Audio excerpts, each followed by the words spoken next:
extravascular hemolysis due to complement activation. Also, rare and challenging to manage since JKA negative B negative individuals can only receive from other JKA negative B negative donors. Finding compatible units is extremely difficult. Compatible blood may only be available from rare donor registries or family members, especially siblings, and in emergency cases where no compatible blood is available, autologous donation or transfusion with the least incompatible unit may be considered. Next, si KID autoantibodies natin, they are rare but possible in AIHA. KID antibodies are uncommon but they have been reported in cases of autoimmune hemolytic anemia. And unlike alloantibodies, which form after transfusion or pregnancies, autoantibodies react with the individual's own RBCs, leading to chronic hemolysis. Now, let us discuss the features of KID autoantibodies in AIHA. Often present in warm AIHA reacting at 37 degrees Celsius. It could be either IgG, complement fixing, or both, leading to extravascular hemolysis in the spleen. Also, these autoantibodies are difficult to differentiate from alloantibodies in transfused patients requiring advanced serologic techniques like adsorption studies. Now, for the transfusion challenges with KID autoantibodies, if a patient with AIHA requires transfusion, distinguishing between autoantibodies and underlying alloantibodies is crucial. KID autoantibodies can exacerbate hemolysis, so transfusion should be reserved for severe cases using the least incompatible blood unit. For the clinical significance of the KID system, first, transfusion medicine. KID antibodies are one of the most common causes of delayed hemolytic transfusion reactions.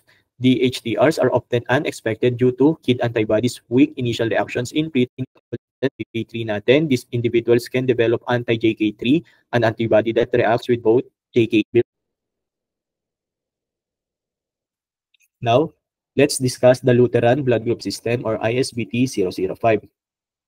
The Lutheran system was first discovered in 1945 when anti-LUA or anti-LUA was found in a patient with lupus erythematosus who had received a transfusion. Now, here's an interesting twist. The name Lutheran actually comes from a labeling mistake. The donor's surname was supposed to be Lutheran, L-U-T-T-E-R-A-N, but someone got it wrong and the name stuck. Imagine having a whole blood group system named because of a typographic error. Fast forward to 1956.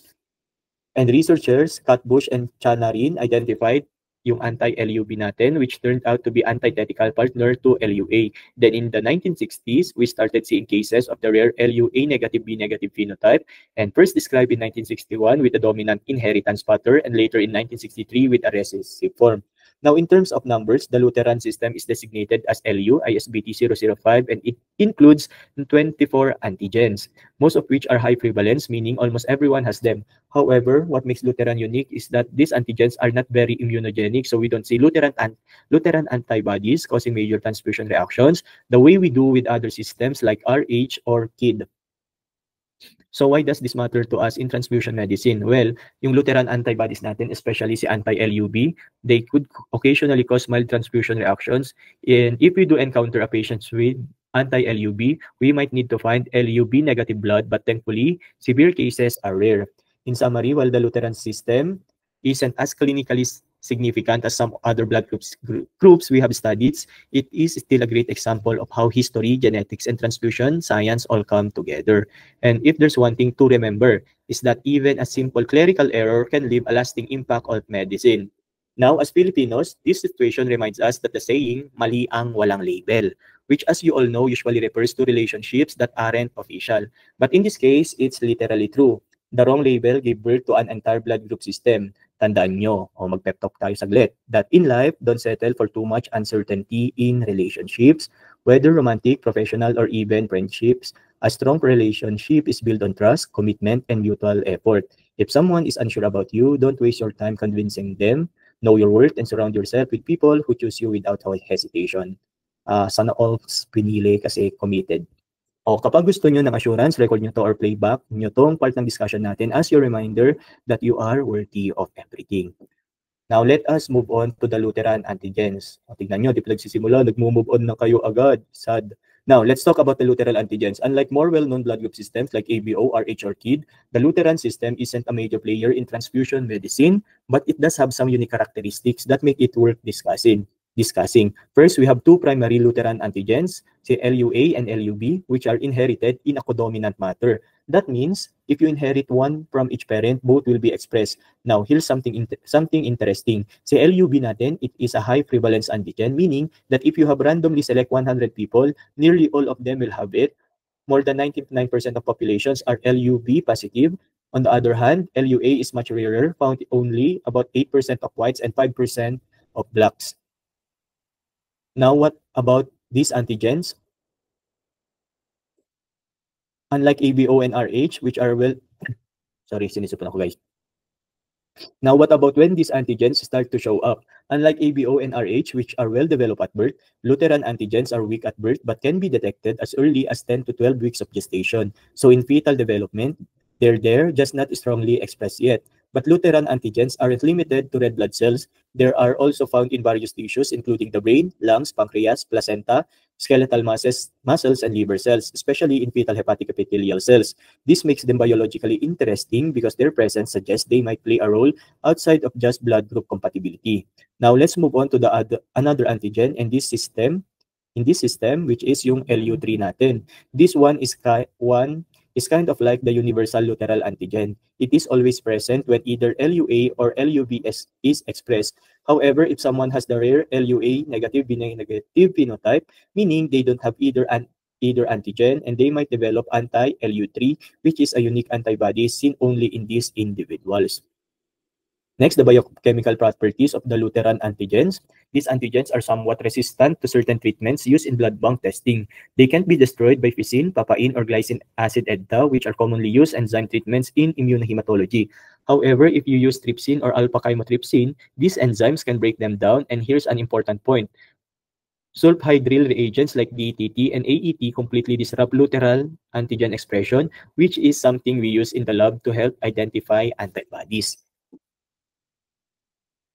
Now that we have covered the Luteran antigens, let's talk about their antibodies. Unlike some of the most notorious blood group systems like CKID, which is known for causing delayed hemolytic transfusion reactions, Luteran antibodies are relatively mild and not frequently encountered in transfusion medicine. But that doesn't mean that they are completely insignificant. First, we have anti-LUA. This is an IgM antibody, meaning it typically forms naturally and it doesn't require prior exposure to transfusion or pregnancy. Think of it like an ABO antibody in that sense. It's also a cold reactive saline agglutinin, meaning it reacts more strongly at room temperature than at 37 degrees Celsius. Because of this, it rarely causes serious clinical issues. In fact, it's very uncommon to see anti-LUA causing hemolytic transfusion reactions or hemolytic disease of the fetus and newborn. However, one hallmark feature of anti-LUA is a mixed field agglutination. So if you ever see clumps of cells in a sea of free-floating ones under the microscope, think of it as your anti-LUA. Next, let's talk about anti-LUB. Unlike anti-LUA, this is typically an IgG antibody, meaning it reacts at 37 degrees Celsius and in the antiglobulin phase. It's also different in that it is immune-mediated, meaning it's produced in response to transfusion or pregnancy rather than forming naturally. Because of this, anti-LUB can cause delayed hemolytic transfusion reactions, though severe hemolysis is uncommon.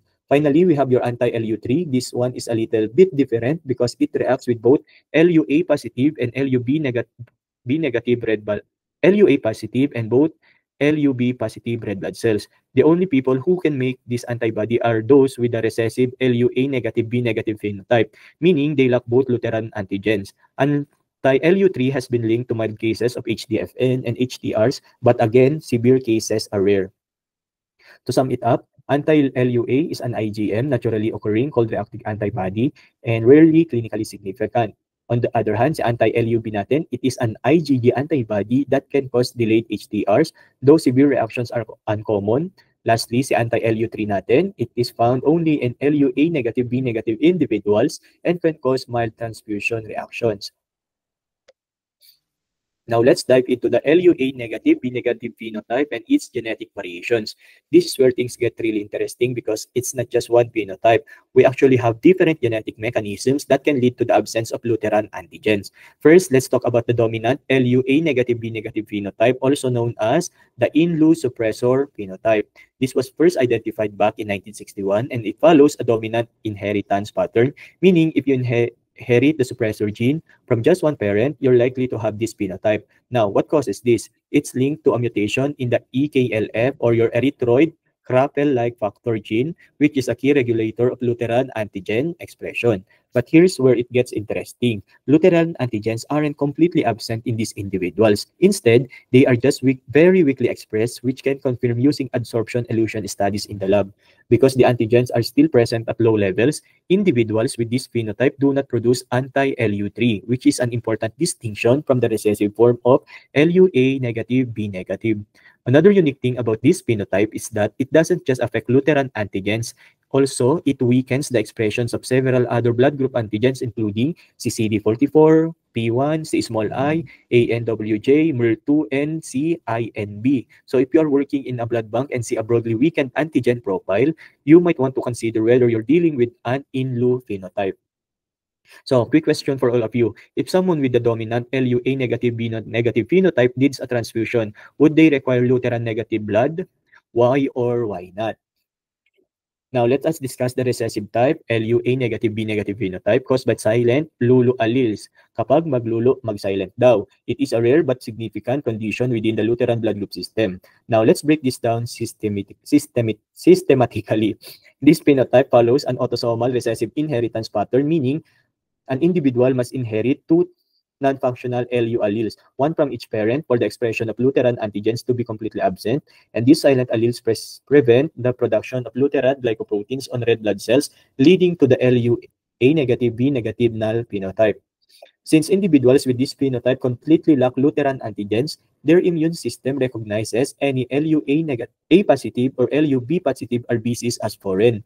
This triggers now the production of anti-LU3, a naturally occurring alloantibody that reacts universally with all RBCs expressing either LUA or LUB. For the clinical relevance, the presence of anti-LU3 can be problematic in blood transfusion as most donor will express Luteran antigens. Therefore, these individuals require LUA negative B negative compatible blood, which is exceedingly rare. Also, unlike some other blood group antibodies, anti-LU3 is typically not strongly associated with severe HDFN, but its presence can warrant careful monitoring. Despite the absence of Luteran antigens, individuals with this phenotype express other common blood group antigens normally. First, si P1 and small I antigens natin, no alterations in the P or P blood group system. Other blood group system remain unaffected, meaning that the standard ABO and RH typing is still performed without the issue.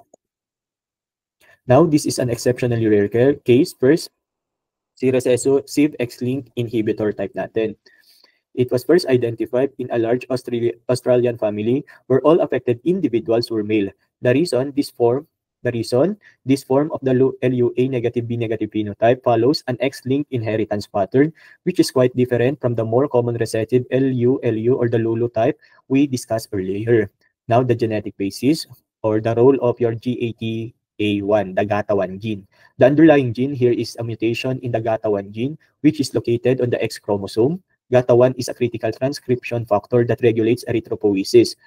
Because males have only X chromosome, if they inherit this mutation, they fully express this phenotype. In contrast with females who need 2 copies of the mutated gene, which is unlikely, or they may be carriers with no apparent symptoms. The key differences from recessive LULU type, unlike individuals with the autosomal recessive LULU phenotype, these males do not produce anti-LU3 antibodies. This suggests that the underlying mechanism of Luteran antigen expression in this X-linked form differs from the complete absence of Luteran glycoprotein seen in the LULU type.